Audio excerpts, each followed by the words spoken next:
Esiet sveicināti! Tiek lēsts, ka Krievijas ekonomikas recesija radīs vairāk 10 miljonu eiro zaudējumus Latvijas ekonomikai un tranzīta nozarei tai skaitā. Savs šī gada plāns ir spiesta koriģēt nacionālā aviokompānija Air Baltica, kam tranzīta pasažieri no Krievijas bija svarīgs ienākuma avots. Mēs arī, vairākus no reisiem vairs nepiedāvājam, mēs viņus atceļam. Un tās lidmašīnas, kas mums ir tagad brīvas un pieejamas, tad tās mēs piedāvājam atkal jaunos reisos uz Rietumu Eiropu vai uz Vidusjūras reģionu. Mēs nostiprinamies savā mājas tirgu, tad Baltijas reģionā. Mēs piedāvājam vairāk tiešos lidojumus no Tallinas un arī pelnam vairāk Lietuvā.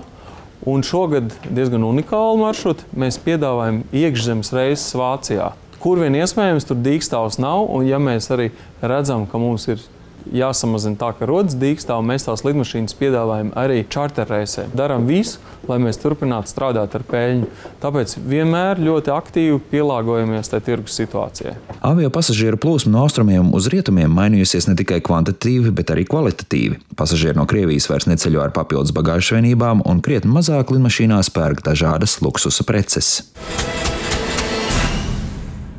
Ceļu satiksmes drošības direkcija jau vairākus gadus veic neplānotās kravas transporta tehniskā stāvokļa pārbaudes uz Latvijas ceļiem, bet sākot no šī gada februāra izvēles kārtībā tiek pārbaudīts arī vieglās automašīnas. Pārsvarā pārbaudam uzstādītās riepas, to kvalitāti un uzstādītās gaismas. Būtiskākais ir tas, ka 15% gadījumu ir neatbilstība. Apmēram 55 transporta līdzekļiem konstatēts ar riepas ar protektoru neatbilstoši ziemas apstākļiem, atlikušais skaits ir ar neatbilstoši uzstādītām spuldzēm lukturos. Lai gan jau nedēļu Latvijā ir atļauts braukt ar vasaras riepām, arī valsts policija aicina nesteigties ar riepu mājiņu, līdz vidējā gaisa temperatūra diennaktī nepārsniegs +5 grādus virs nulles. Centrālās statistikas pārvalde apkopojas datus par kravu pārvadājumiem 2014. gadā.